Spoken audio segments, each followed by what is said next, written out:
And we're back. Good morning, everybody. Welcome back to the Not So Perfect podcast. Matt Chinn here, along with Gerardo Cornejo, and we're having a wonderful week. So far, so good. Off to a good start. Perfect weather, not a ton of storms, and thank you guys for watching. We have some views. Yeah. The views keep going up and up. So hopefully, Yeah. We went from 4 or 5 views of our moms and family watching to other eyeballs. So whoever's watching, please give us feedback. Reach out to us if you have any questions. Yep. Stuff that Matt and I have talked about, where to get help from, where to start, or just to have a conversation. Yeah. So if you guys got any suggestions for us as far as topics go, we don't really have any. Just kind of how we're feeling for that week, what we're dealing with, or what we're struggling with, or what we want to try and get better at. So if you guys got any suggestions or ideas of podcast episodes, topics, please let us know in the comments. We are no experts at any topic, but we just love discussing them in real life situations. And I feel like the only thing I am an expert at is how to not be so perfect. Yes, consistent in that area. And guess what? I'm okay with that. That's a good thing to know that I'm not perfect and that I'm not expected to be perfect. Thank you for not being perfect. Me and Matt would have nothing to talk about. Yes, but it's the journey towards perfection. Although you know you're never going to reach it, that's the end goal. The journey is the answer for it all. Yep. I just had a cool journey that just happened. There was a guy that came to the office, pulled the door, it was locked because we're all working here early. And I thought he maybe had an appointment or something. So I went to go check on him because he's just outside flustered and he locked his keys in his car, it looked like. So I was like, sir, do you need some help? And turns out he's like, oh, I locked my keys in the car and and I was checking my ring. And he's like, you think I could use your phone? He's like, I just live right here. I was like, well, if you just live right here, I'll give you a ride.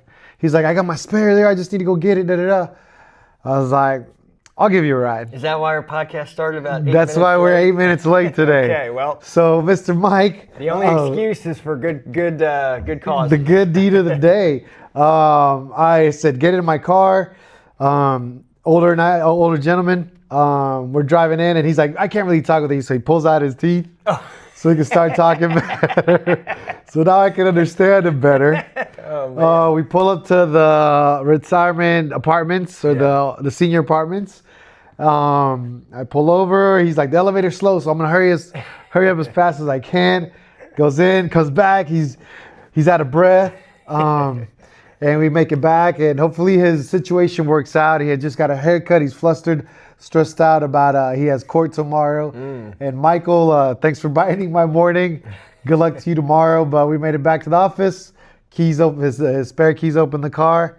Off he went into the horizon. Awesome. Well, yeah, I can relate to having court dates and being at court. So I feel your pain. I understand the anxiety and stress that goes along with it. But just be honest and be upfront, and you'll be all right. We made it back. So sorry I'm late. I apologize. All good. But I had to take care of Mike real quick. Yeah.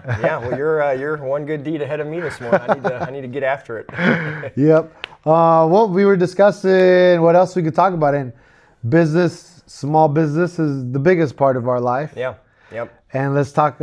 Would you mind discussing how easy it is to run a small business? Well, I'll start with saying it's not, but you got to have the desire and the will to want to step out into that darkness where you don't really know what to expect or what's coming or what's around the corner. And you're going to be a millionaire overnight. Yeah. Because that's what happens when you start a business. Some people do. Not in my business or not with my business model. Maybe I need to recheck Not in 18 years of my business model. Well, I feel a little bit better knowing that you're not a millionaire. You got a few more years to go. Yeah. All right. Well, that's okay. I can work with that. But so we were talking, I talked to you about this off camera last week, but I got a letter from, like a formal letter from the Attorney General's office here in the state of Missouri, and kind of had me a little nervous because it was about some kind of regulation act that had passed that I potentially need to lock my business in under that, fill out the application and all that stuff. And it sounded like the more I read, it didn't really apply to my style of business, but it's for any like health, fitness centers, spas, massage parlors, stuff like that. So I went ahead and there was a phone number to call, so I called, left a message. The lady called me back a couple hours later. It was very nice, and I just wanted clarification on the matter. So I was like, I don't feel like I fall in this, but I've also never gotten a letter this formal before from the Attorney General, so I just want to make sure I'm in the good and not openly or willingly doing something wrong that I shouldn't. And the lady was very nice. Like I said, she answered all my questions. She said, well, if your business is run like this, then this doesn't apply to you. We look online first to try and see if there's a website where we can see how you guys do your memberships and stuff like that. And the only reason we sent that letter was because we couldn't find your membership status on your website. So she's like, we just send out a formal deal. So I explained to her how my business works, how, what I do day to day and how my memberships work. And she said, yeah, that doesn't qualify you for this. So you're good. So I just wanted to make sure I was in the good and wasn't coming into work one morning and have cease and desist letters and maybe some PD there to let all me the know. equipment missing. Yeah. So we're not opening a massage parlor? Well, it applies to all. So the key with The that, rumors are fake. yeah, the key with that health spa They're regulation just rumors. act is basically if you do like 3-month memberships or like more. So if you do like 3-month, 6-month, yearly memberships, you have to register under this act. So since I do per session or weekly or monthly, and I don't do anything more than really monthly, it doesn't apply to me. So so if we do open the massage parlor, we don't want to offer anything more than 3-month memberships. Matt, why didn't you know about this when you started your business? Well, first thing, this is a new regulation that kind of just is getting enacted. So, and there's a lot of stuff, I've heard along the way about, hey, you're going to have to register your business under this. And then I hear later that, through the legislation, through, session, whenever they're in the Capitol, what originally starts out as a yes turns out to, well, we changed the language, or we moved this, or now it doesn't apply to you. So it's a hard thing to stay on top of, especially if there's not like a small business gym or fitness website that says, hey, any new gym owners or any current gym owners that haven't filed under this, like you need to do this, this, and this. So, my big thing is, especially with like today and how there's a lot of spam and there's a lot of people out there trying to put one over you with stuff that's not real or not officially real, is if the government or anything like that is going to send you any information, not going to do it via text message, they're not going to do it through a WhatsApp chat phone number that's +65 and whatever else. And then also just, if they want to send you something, they will do it via the mail or they will do it via, the appropriate channel. So just being able to sift through all that stuff, because all the spam phone calls I get, spam text messages I get, spam emails I get, like couldn't tell you how long my Netflix membership is about ready to expire and then I need to upload new credit card information and stuff like that. My Netflix account works just fine.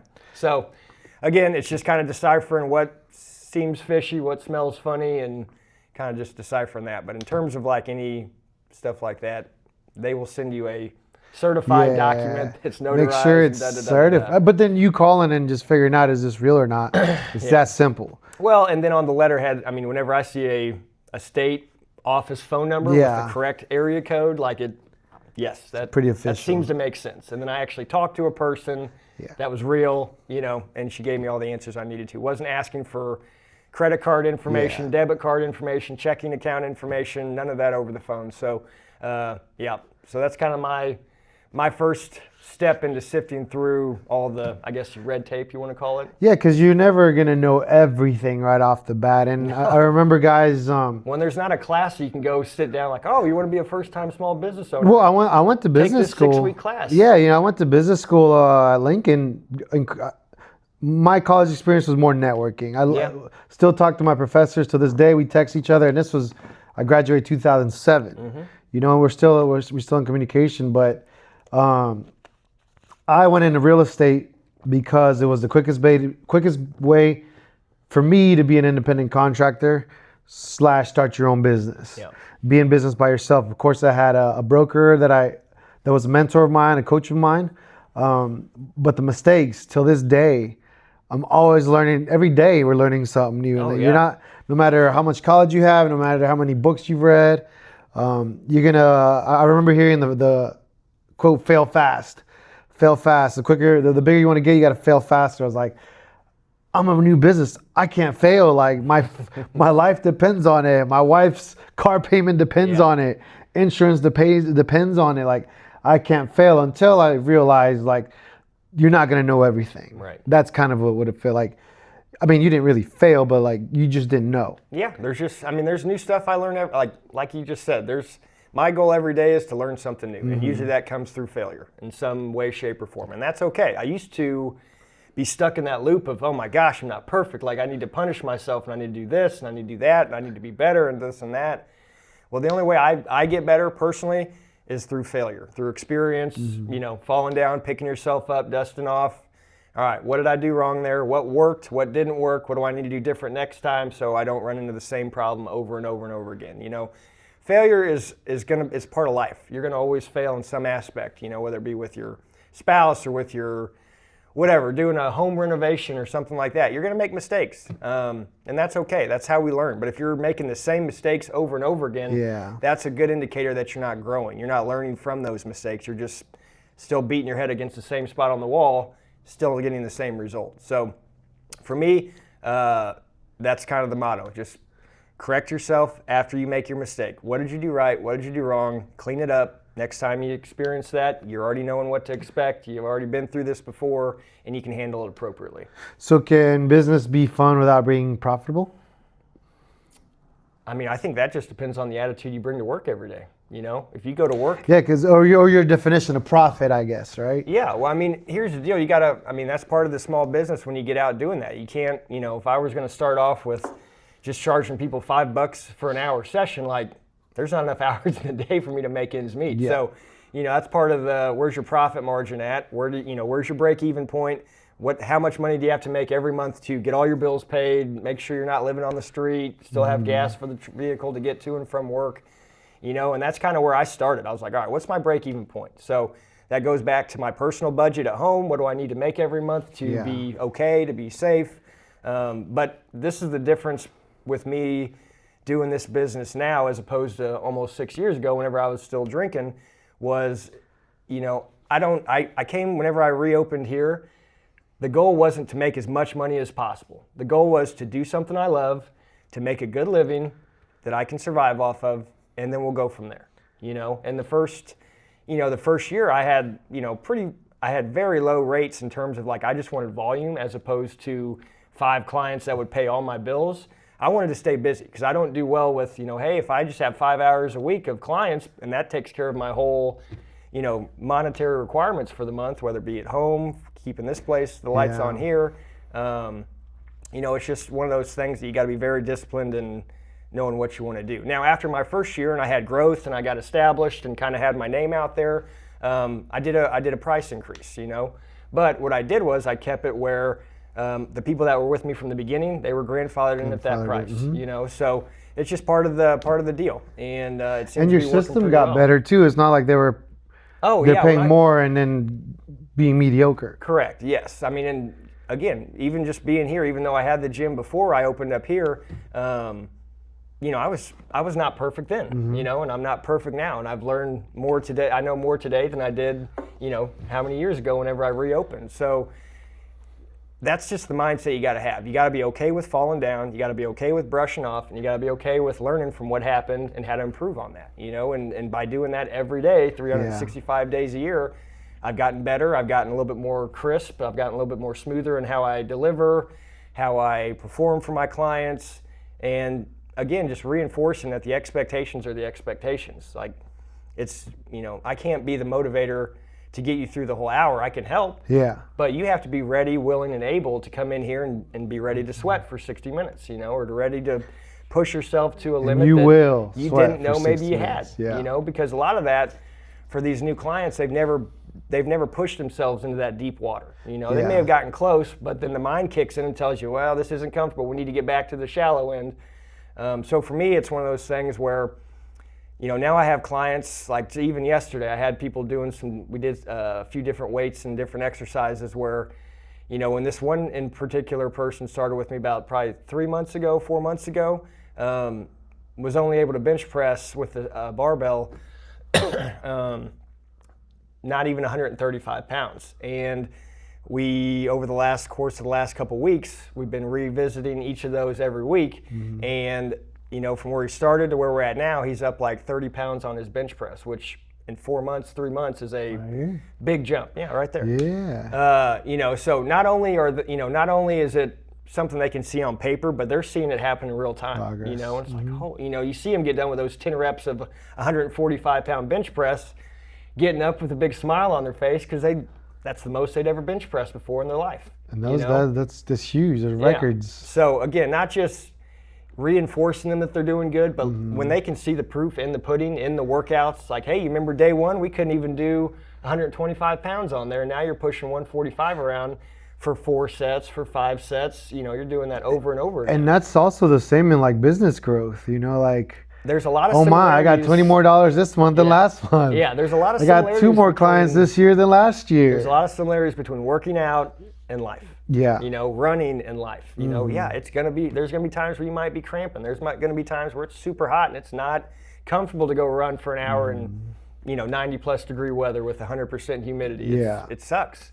But if that's what needs to be done to get progress, that's what you got to do, you know? And I like what you said too, that mentality, at least like find your break-even point in business. Yeah. I don't think I might have missed that or not seen it in the book, but how, did somebody tell you that? Like, hey man, just start your business by seeing where you break even on everything. Because it seems pretty simple, pretty well, this is common sense. So this is coming from a no degree, someone that was kindly asked after 2.5 years of attending University of Missouri Columbia that my services were no longer required. This is just something that I started. But again, whenever I reopened here, I started with a different mindset than I did whenever I was up on High Street. Yeah. You know, back in High Street, it was kind of a side gig. You know, it wasn't my main. I loved it, still had the passion to do it, but I felt like I needed to have a real job and then do this on the side. And whenever I approached it this time around, being on McCarty Street, 525 McCarty Landing, shout out, I just went at it with, okay, what do I need to make to break even? You know, I don't want to make a bunch of money. I don't need to make a bunch of money right now. I need to get my business established. I need to get people in the door, and I need them to start talking about what I'm offering, you know. And, you know, at first it was good, but whenever I first started, I've talked about this before I started this full time again down here, I still had another job just as a safety net because, you know, day one, because of the you're gonna unknown. have, you know, I had 5 clients kind of working out of my basement pretty regularly before I moved in here. You know, but I can't just quit that job and just take my 5 clients here and expect to make ends meet. So I had a safety net for about 6-8 months whenever I first got this going. And then I got to a point where business was doing really good here. You know, and I had an agreement with the person that I was working with on the other side at the restaurant that, hey, when this takes off, my heart's going to be here. So there's going to be a point somewhere down the road where you know, my services here are no longer required or needed. It was kind of helping a new business get up and running. So once we got that established, then I was able to step away from that. I like that attitude. When this takes off, you didn't say if this takes off. Crossed, yeah. Maybe. No, but again, it's that mindset. You know, you got to be determined. You got to be willing to work the late hours, work the early mornings, because guess what? My first clients on, you know, 2 days a week are 5 a.m. Then I have the other days of the week they start at 5:30. So that's a commitment where you can't be up till 10, 11, 12 o'clock at night thinking you're going to be able to get up and be productive at 4 in the morning when your alarm clock goes off. So, you know, it taught me a lot of things. It taught me to, you know, the importance of getting to bed at a decent time, getting enough sleep to wake up in the morning and not oversleep, not hit that snooze button on the alarm clock. Not saying I'm perfect at it, but it does happen. But I'm a lot better at it today than I was at the beginning. So, well, congratulations, sir. It's turned out pretty good. Not too bad. What year was that? Not too bad. That was let's see. 22? 22, I think. Yeah. I think we asked that last time. 22. Yeah, 2022. So you're year 3. Okay. Yeah, and at this point. And by this time last year, you were already expanded. Yeah. Matt was already in 2 years of this space. Yeah. He was ready to expand to more office space here. Yeah. Where you're going to do more with teams or a bigger group workouts, right? Yeah. Well, the idea was I was going to try and incorporate some group classes, but again, trial and error. You don't know until you try. I tried using a different company to help book the classes and whatnot. But what I found was the difficulties that come with me not being very knowledgeable in IT, computer, how to set up apps and stuff like that. I am illiterate when it comes to that stuff. So, For me, I found out that having to talk to somebody that's not that English isn't their first language, there's a big barrier with that for me. I had a lot of issues with that in college with, some of my math teachers that were not, English wasn't their first language. Mm-hmm. And for me, I need things dumbed down to a level that's very simplistic. And, there was just a lot of issues with that. But I did find out in trying this, I did it for like a year with this company to try and help set the appointments, create members, all that stuff.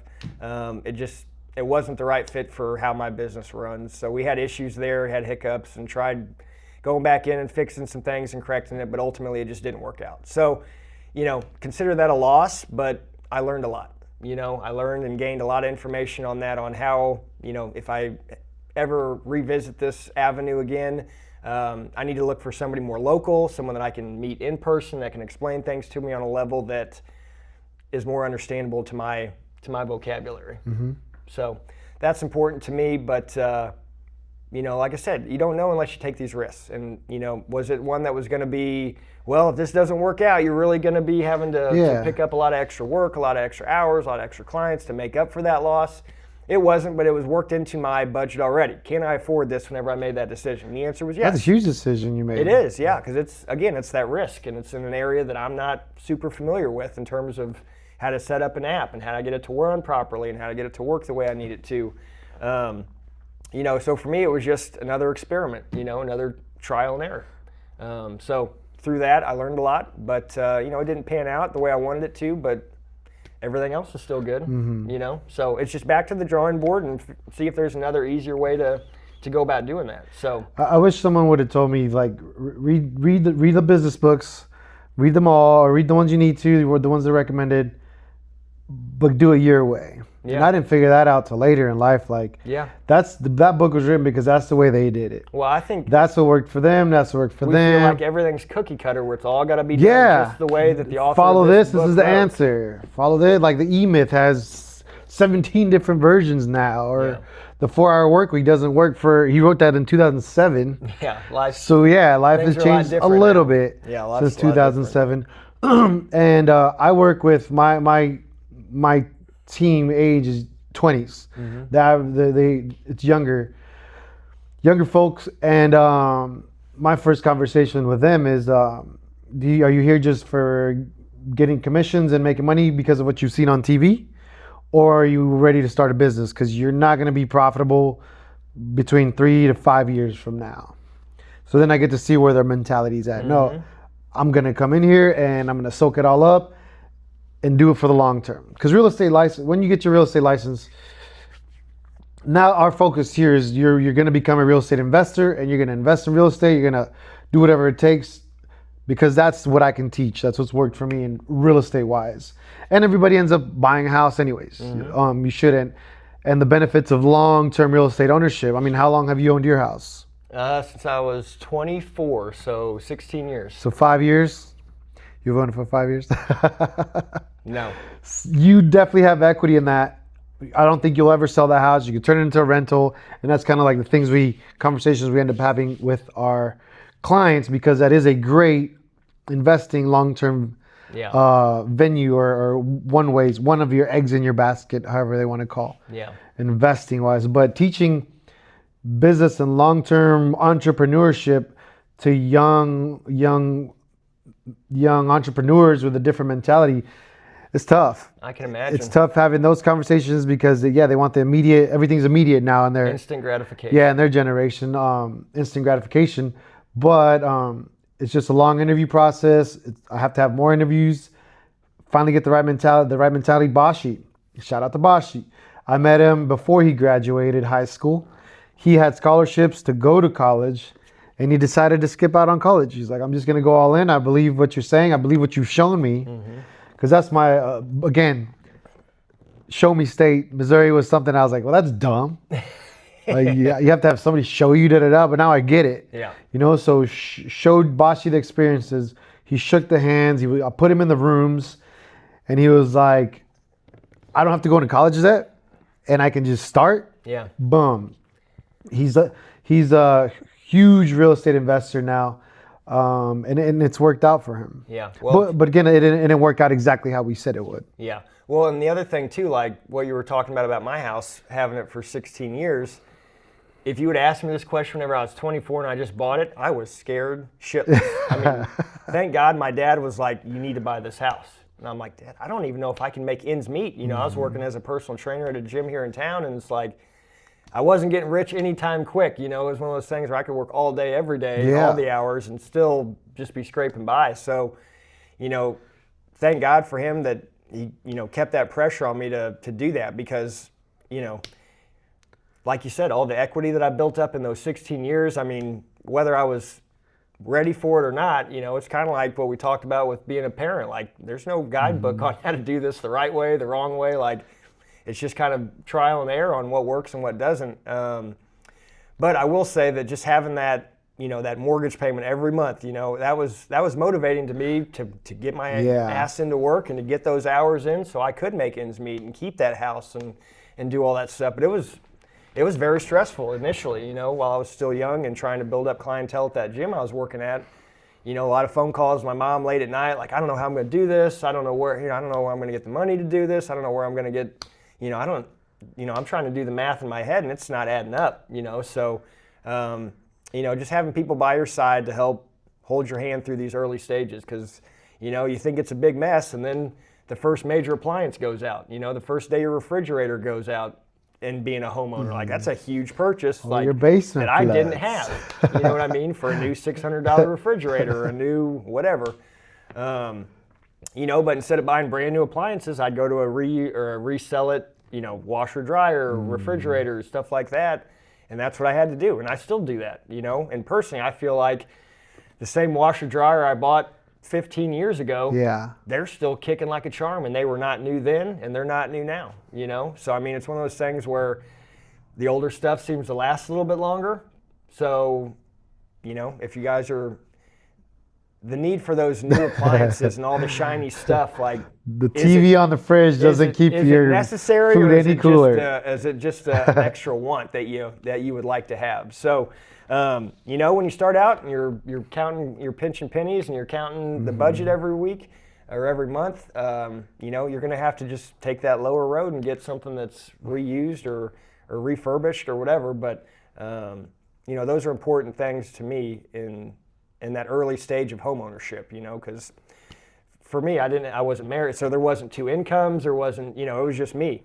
So it's a lot of pressure on you, but I'm grateful that, you know, I'm at where I'm at today and still have that house, because I couldn't imagine living anywhere else. You know, it's my home. You know, I love my neighborhood, my neighbors. We've talked about that, how I wave at everybody. Community. Like, I've known most of these people in my neighborhood because I bought the house next door to the house I grew up in. Those neighbors got to be in their 90s, so they couldn't take care of themselves. My parents were having to help them day in and day out with groceries, or someone slipping in the shower, or just whatever. So it got to a point where they needed to put them in a home. So we got to work with the family directly. We didn't have a real estate agent, so we saved money there. But again, it's just having that community around you. So very important. But another thing I wanted to touch base on with Bashi, you know, because for me, I felt the peer pressure to go straight to college right after high school. Like, it didn't seem like there were any other options that I wouldn't get Again, shunned, that was our generation. that I wouldn't get shunned or talked down to or considered dumb or stupid for not going to college. And the truth of it be, I was not mentally mature enough to be on my own. I just wasn't. I found that out the hard way. But, you know, there's other options out there. You know, it's not just you go to college and that's the only option you have for success in life, because, again, there's a lot of people that go straight to military, which probably would have been better for me in terms of maturing me at a younger age where I really needed that structure. You know, or even doing something nowadays where all the tech schools are popping off. Yes. You know, I mean, we need plumbers, we need electricians, we need some of those 2-year programs are amazing. Well, and look what you're coming out with. You're coming out with a degree that you can go straight to work, really wherever you want, whether it be for somebody, start your own, you know, and you're not riddled with hundreds of thousands of dollars of debt from going to a 4-year university. You know, so that's important. But what I like that you were talking about with Bosch is that, you know, when you're 18 and you graduate high school, what are you looking for? You're looking for mentorship. You're looking for someone to show you the way or how to do this. What is next? And the fact that you were able to be that mentor that he needed at a very vulnerable age, being young like that, you see it on his face every day he walks in here. Anytime I bump into him in the building, like, he has the biggest smile you will ever see, and it's always like that, So I think a lot of that's credit to you. Obviously, credit to Bashi as well for just being as upbeat as he is all the time. But so again, testament to you for again taking these kids under your wing and just showing them how to do things, not how to do things, do them the right way. That's, we hate calling them kids, but they are kids. I mean, they're in their 20s. Compared to us, they're 18, kids. 19, 20, 21, 23. If we rewind 20 years ago and they still weren't born, or like they're only 3, they're kids. You know what I mean? So no offense, but just the young bloods, we'll call them. Yeah, and their maturity level too. That's a huge thing, bringing it into a professional business. Yeah. Because he's been having conversations with professionals, adults, families. He's never had a family. I had to sell houses for the first 3-4 years before I ever owned my house. Yeah. That's a hard conversation to have. Like, why should you even believe me? But again, I went looking for the mentor. I learned what to say. We did some role playing to be prepared for conversations. Yeah. But then, like you said too, there's not just a read this book, this is how it works. There's not here's how to open a gym. Here's how to do real estate. Here's how to open a coffee shop. It's just what I've figured out of all those is just customer service. Yeah. It boils down to absolute customer service. One of my best friends works under Zappos umbrella. And that business that he was in got bought out by Amazon. Mm-hmm. And it has just turned completely corporate. The fuel, the fire, the culture was just shut down because it just became numbers. Yeah. And you're a trillionaire company, $1 trillion company that you work for now. So I can imagine the pressure, but it was really sad seeing that culture just go boom. Now it's just like numbers. Yeah. And you see it all the time. But that's other examples that I get. It's like, not that we can grow to a trillionaire company here in this town, even if we sold everything in mid-Missouri. But the people that help me on my team, if you're in business, focus on your people. Even more, have those people focus on the people that help you run the business, your clients, your customer experience. People keep coming back to Matt. Yeah. They still remember their workouts with Matt. People remember us from 2007, 8, 9, the first homes I sold them. Now their kids are buying houses. So it's been simple, but it's been hard, right? Yeah. Well, and I think one thing too that's difficult, like especially in your early years of starting your small business or starting your business or going to work, underneath somebody or whatever it is being afraid to say I don't know. Because I'm sure in your guys' case with real estate, you get a lot of questions that maybe you don't know off the top of your head. Yeah. And some people might fudge and just say something because it sounds good, just to seem like they sound smarter or whatever, but eventually that's going to come full circle. So honesty is just the best way to approach things. So if I handle a situation like that where somebody asks me a question maybe about something related to health or wellness or just maybe a supplement or this or that, if I don't know enough about it to give them an answer right then and there, that's my homework. Yeah. I honestly, I don't look into that a lot, but I will, and I'll come back with an answer. And if I don't know it, I'll find somebody that can get me the answer that you're asking for. So honesty up front and being okay saying I don't know. Mm-hmm. If you truly don't know, that's okay. People will respect you for being honest with them as opposed to lying to them. They remember that. Yes, absolutely. Because most of the time, whatever you're saying, if it's not accurate or if you don't know for certain whether it's accurate, it's going to come back to bite you in some way, shape, or form. So honesty is always the best policy, and not knowing is okay sometimes, Now that doesn't mean, hey, how do I do a push-up? Yeah, well, I don't know. I'm not really sure. So let me get back with you on that. Like, meanwhile, we don't know. Wait a minute, I'm at your gym, Matt. Yeah, so I've never seen him do a push-up either, so I don't know if he does know how to do a push-up. Yeah, well, I think I could probably knock out a couple, but I feel pretty confident in my push-up skills. When I went independent, when I left my other broker, when I went to start my own real estate brokerage, being part of the Jeff City Board or Missouri Realtors, we have we call it legal line, and we have attorneys on hand to help us out with our contract. They're the ones that fix and write our contracts. Yeah. So being on my own 2-3 times a week, legal line. They knew me. They were on my speed dial. They knew me like, what now, Gerardo? What now, Gerardo? But I had to cover my butt. Yeah. Because I didn't want to. I was trying to protect myself and my livelihood at the time. Yeah. And I appreciate my clients that would understand that, hey, I'm on my own. I don't know, but I know who to call to find out. Yeah. I may not have the answer today, but I will have the answer. Yeah, I'll find it out right away. Yeah. We get it started.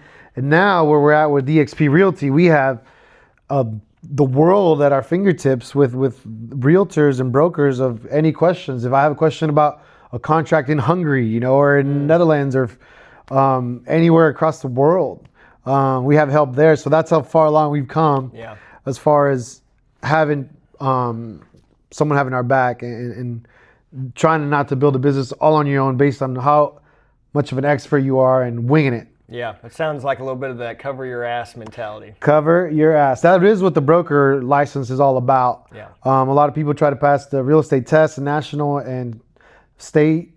Yeah, the national and state test. That just teaches you how to pass a test. Yeah. Because the only thing I remember is the square foot of a acreage. And then everything else I've had it's real life experience. Yeah. And then the broker test was cover your ass, because we do deal with legal forms. Well, and we're not talking, a $15 purchase here or there. It's not like you're going to the grocery store buying a gallon of milk. The bank says go spend 6 digits. Yeah. Have at it. So I mean, you're talking about helping people with probably the largest investment, if you want to call it, that they're ever going to make. Yep. So that means, if the number's 100,000 and by accidentally forgetting something or not adding a percentage or something in here, you're talking about 115,000 real quick. And that could make or break a deal, I imagine. And those are numbers we used to talk about. Yeah. Now those are tripled. Yeah. With the housing market. With the same buyers. So even more now, teaching my young team and having Linda, shout out to Linda, also has helped to cover our butts, because our main goal is prepare the client and protect the client so we can party with the client. Those are our 3 Ps. And we do take those very seriously, and we have a system that prepares and protects, covers all that, so we can all be happy. Things are going to happen. Yep. Again, it's not going to be perfect. Yep.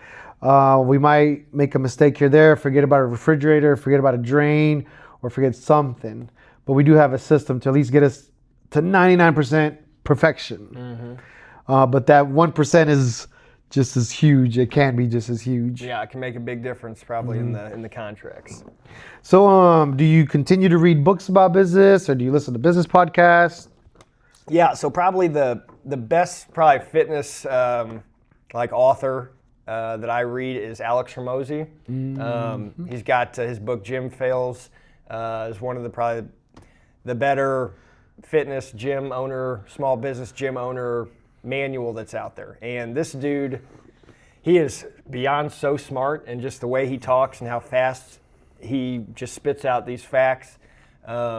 It's one of those books I've had to read over and over and over, because I pick up something new every time, or maybe the current situation I'm in whenever I read it last time, the focus was memberships. How do I focus on memberships? So I'm really hammering those chapters on the memberships, how to up your numbers, how to keep your numbers, and how to keep those people coming back time and time again.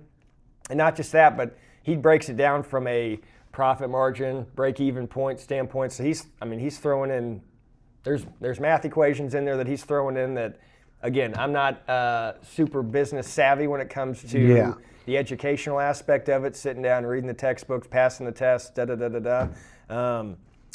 So that's one book that I look back to all the time, because there's chapters on everything. Anything from memberships to retaining memberships to building clientele to advertising, how much you should be spending, the different avenues of advertising nowadays, just how those have changed in the last 15 years. But all you wanted was to start a gym. You need to know all that? Well, I didn't think so. All you wanted is get people in shape. If you're, and I was doing my thing and things were good, but again, it was almost like doing it with blinders on, where I don't see the whole purview of what, the potential is for this spot or for this space or for this industry. So again, just by reading books on whatever it is you're needing to get better at, whether it be business or personal or, whatever the deal is, if you think you know it all, you're only going to see this much of the picture, where if you start getting into some of these books and reading or listening to podcasts or books, whatever is easiest for you, it's going to open your purview to a whole new avenue of potential revenue that you didn't know was there. Something simple as, well, I provide a service here. So that's your service, that's your revenue stream. Well, Matt, how much merchandise do you sell? Well, none. I'd never even thought about that aspect of it. Just posters of his, or just magazine covers is what he says. T-shirts, I mean, anything. Even if I have the supplements that I take, and I just have them on my desk over there, and people can see what I take day in and day out. Salon style. That's what salons and barbershops. So, yeah. Our good friend Kat, she's actually going to be working with me on helping to kind of modernize how I do this stuff, where we can start selling merchandise and supplements, and we're Downtown Fitness Gear coming soon. We're potentially working with a meal prep company where we can hopefully get, my clients can select their menu each week, and we can submit that to them. They show up here and deliver all that stuff. So as my clients come, they just pick up their stuff. You heard it here first. We're in the early phases of that. We haven't really gotten it off the ground yet, but so like in lieu of that, so my 1-year contract with that app company that I was working with, that ends June. So that's the month that we're in. So now that that's done, the goal is kind of tackle that starting in July, because my monthly payment for that, it will dissolve after June. So sweet. Again, just keep grasping and looking for knowledge. Find people smarter than you in whatever industry or aspect of your life you're trying to get better at, and just dive in. A lot of stuff, if you're not a great reader, listen to your podcasts. Now there's Audible, there's books on tape that will read all this stuff to you. And I like that as well. I'll read and I'll listen to these books on tape or podcasts, because for me, if I'm running for an hour and a half, that's a lot of time where I can listen and gain some information that maybe I didn't know. Or if you're on your hour lunch break and you walk, you can listen to a podcast or a book on tape about how to be a better banker, how to be a better real estate agent, how to be a better personal trainer, gym owner. So there's avenues that you can look, but just don't get in that mindset that you know it all, because you'll never know it all. These industries. That's when you get whacked. Yeah, these industries are they go so deep. And nowadays, with the access to just all the information, all the authors, all the experts, all the this, all the that, you're never going to have it all. You're never going to know it all. You're never going to remember it all. So just keep thirsting for knowledge. Keep thirsting to get better. I had my real estate coach, I met him in 2013. And I've had the same coach. I've been hearing the same things, and I would hear it until like year 10 that I heard it. Yeah. And it finally made sense, and it was that simple. And now he's at a Tony Robbins, Dean Graziosi level. He's coaching with those guys now, but he's still teaching the same thing. And it was that simple. But that's my real estate coach. Now his community has grown. It started with like 25 of us in a room. Now he's got 2,500 people in Nashville, in the conference rooms and all that. But now that community is able to help me outgrow my business. One thing that I would like to share is, like, don't compare yourself to other businesses, but do compare yourself to see where they're at and how they got there. Yeah. It's not a competition whose trophies are bigger, but they can help. There's a blind spot. There's always a blind spot in your business. Yeah. They can help you get there. There's the realtor, the broker in Raleigh. He's part of that coaching. He's part of the speakers now of my real estate broker group.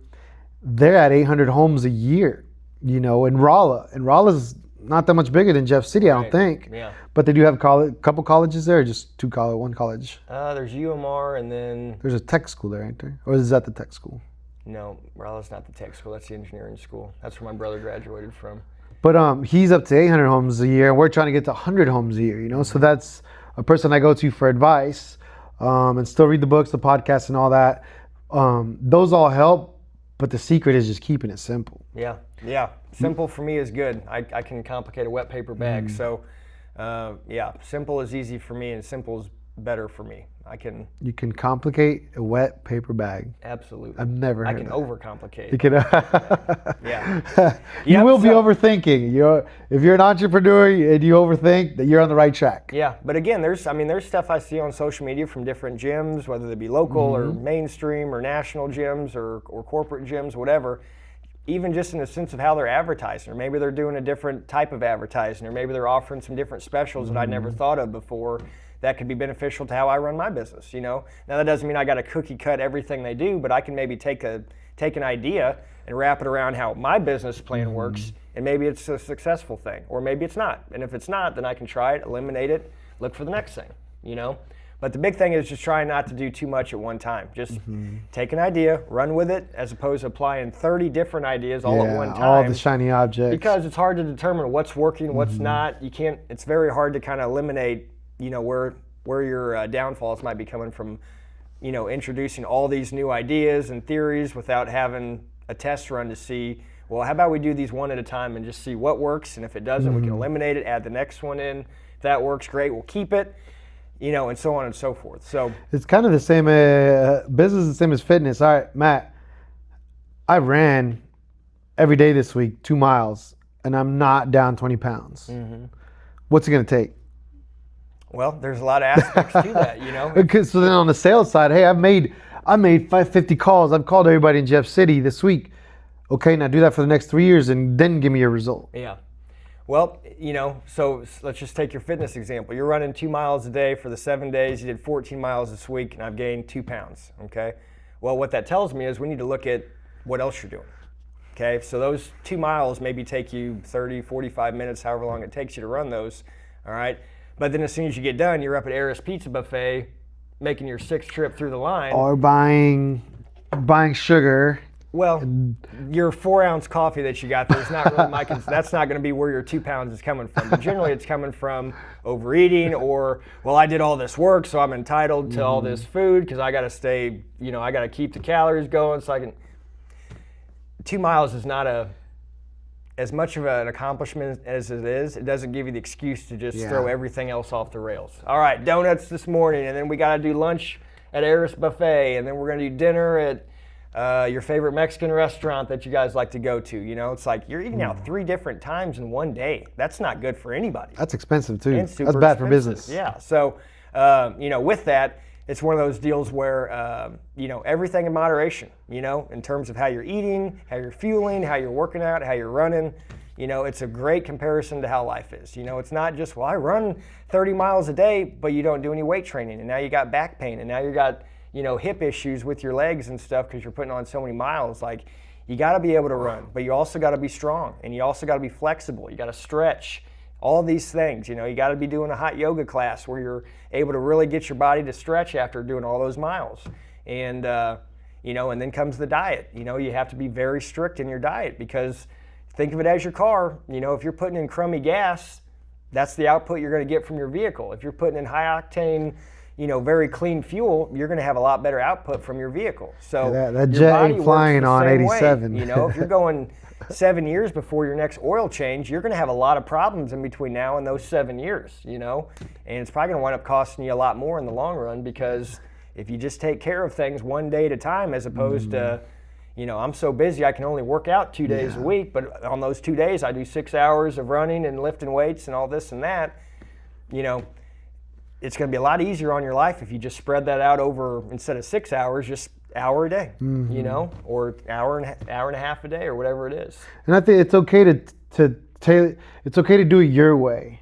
Like, take all those things, get all those examples, but just do it your way. There's billions of diets you can take, and it's okay that all those aren't going to work for you all at once, Well, and the thing about the diet is I like to correct people when they say that is, if you're serious about changing your life and your health and your fitness, it's not a diet. It's a lifestyle change, Going out with the boys every Friday night to drink 30 Busch Lights and eat, deep fried appetizers at the bar, like, happy hour. That's not going to work because guess what? If you've got a 10-mile run Saturday morning, or you got to do a half marathon Saturday, which me and Josh Buffington are going to be running this weekend. Shout out Josh, his first full marathon. And I was actually with him on his first half marathon whenever I was doing my 20-mile-a-day challenge. So shout out Josh Buffington. We'll be running this weekend up in St. Charles. Represent, Josh. Representing.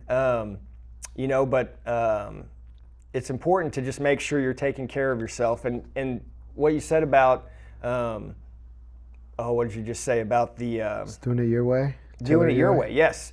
I've tried that too. And guess what I've learned a lot? A lot of times my way doesn't work, and that's okay. You get it your way. Yeah, but again, I'm the type of person that I want to try it myself and see if it does work. And if it does, I'll keep doing it. Yeah. And if it doesn't work, I personally know that this doesn't work for me. Yeah. So I need to make a change. And you guys can do the same thing, just there's levels of this stuff. So if you're just starting out, give yourself a little bit of grace, but as you hit this, after your first month or your second month or your third month of trying to change your life and your lifestyle, you got to expect more out of yourself. You got to ask more out of yourself as that time goes on. Otherwise, you're going to be treading water in the same spot. Where you were month one, you're going to stay there until you decide to, you've been doing a mile every day, but why don't we go one and a half? Why don't we bump that up to a little bit, or maybe a faster speed? Yeah. Different variables you can change all the time, but you got to keep constantly pushing yourself, and it's going to suck. It's going to be hard. You're not going to want to do it all the time. But I tell people all the time, especially my clients, when they come in here and they're like, I slept like shit, and my mind's been racing, and it's probably not going to be a great workout today. Most of those days that those people show up with that attitude, they leave, oh my gosh, I'm so glad I came in here, dude. I was looking for every excuse in the book to tell you that I couldn't make it today and I didn't want to be here because I just had a tough and stressful week and this and that. Those are the workouts that separate you from 99% of the other people out in this world, And if you don't believe it, I see it firsthand. I see it all the time. And not just in fitness and all that, but just in business and life. I see people that have stayed in the same place. Whenever I got sober, they're still on that bar stool 6 years later, and their life isn't much better, or it's probably worse in some aspects. So it's out there, guys. You just got to want it. You got to grab it. And no one's going to give it to you. Like, you're going to have to earn it. And nobody's teaching it to you either. Yeah, this is something you got to decide. It's just a commitment on getting better for yourself. Yeah. It is a commitment, daily commitment, and you owe it to yourself. I have conversations with guys my age, like I feel so good the next day after starting this diet, after completely getting rid of caffeine or completely cutting my sugar in half. I feel better, I slept better, but it's a commitment you owe yourself to get better every day. And there'll be days, there'll be weeks, there'll be months you don't want to do it anymore. Well, there's a famous quote of David Goggins. I'm not going to quote it verbatim, but he talks about when things are getting tough, he said it's easier to be a David Goggins today than it would have been, say, 25 years ago, because of how complacent our society has got.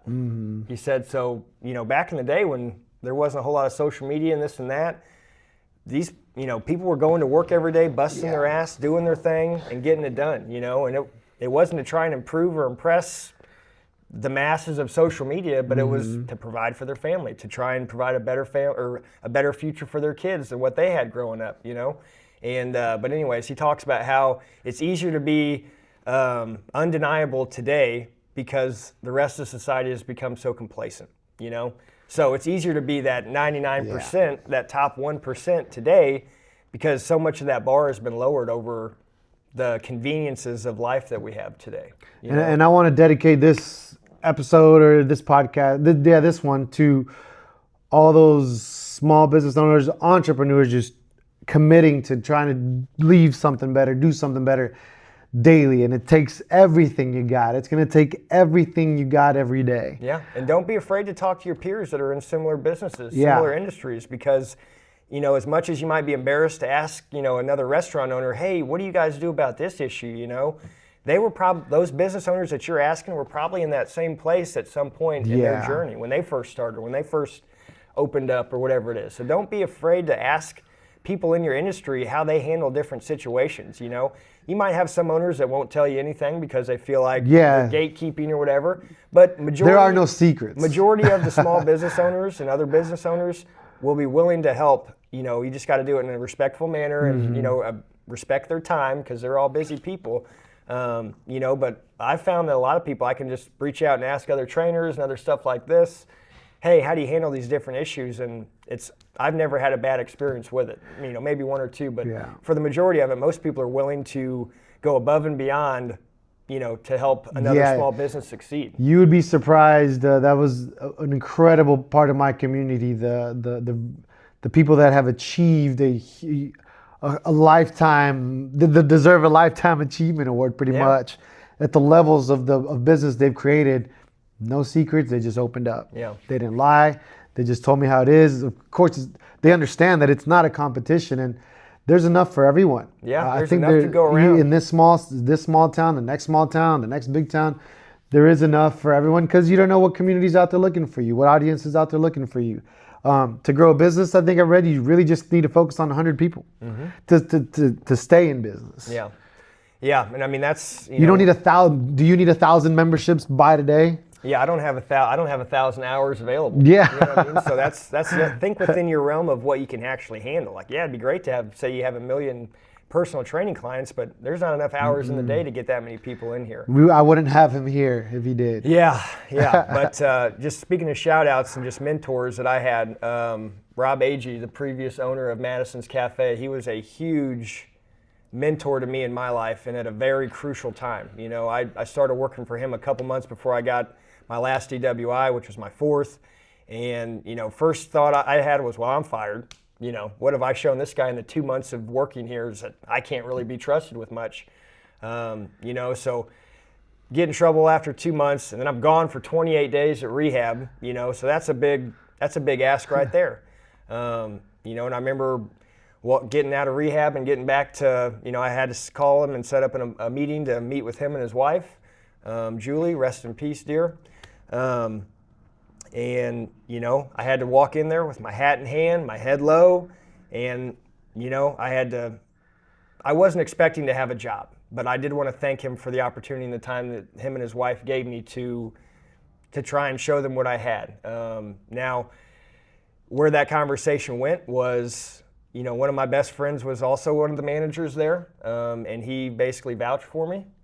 And, when you hear your boss tell you that your best friend that's also your manager vouches for you, next thing you know, I'm in tears and they're giving me another chance, And from that point on, I was like, well, I'm giving this guy every inch of what I got to prove to myself and to the people that gave me a second chance that I'm going to do this and I'm going to hit it out of the park. I'm going to do as best as I can and try and be the best at it. And that motivated me for a long time. I want to pay back the opportunity that he gave me, because if I didn't have work in that early sobriety, like a steady job, I don't know if I would have still been able to stay sober. I don't know if I would have, because I needed to stay busy. I didn't need downtime. I didn't need to be at home by myself. And, being in my own head, that was a very scary place, especially in early sobriety, because I was sober, but boy, there was a lot of erratic behavior and thoughts and just a lot of room for improvement that was happening each and every day. Yeah. So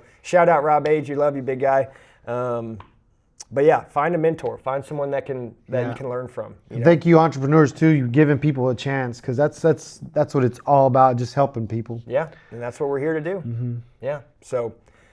Yeah, I think we've taken up enough of your time. Yeah. Well, anyways, guys, thanks for listening. We appreciate it. We'll be back next week with a new pod. Go take care of business, and we'll see you next week. All right. Thank you, Matt. Take care. Adios.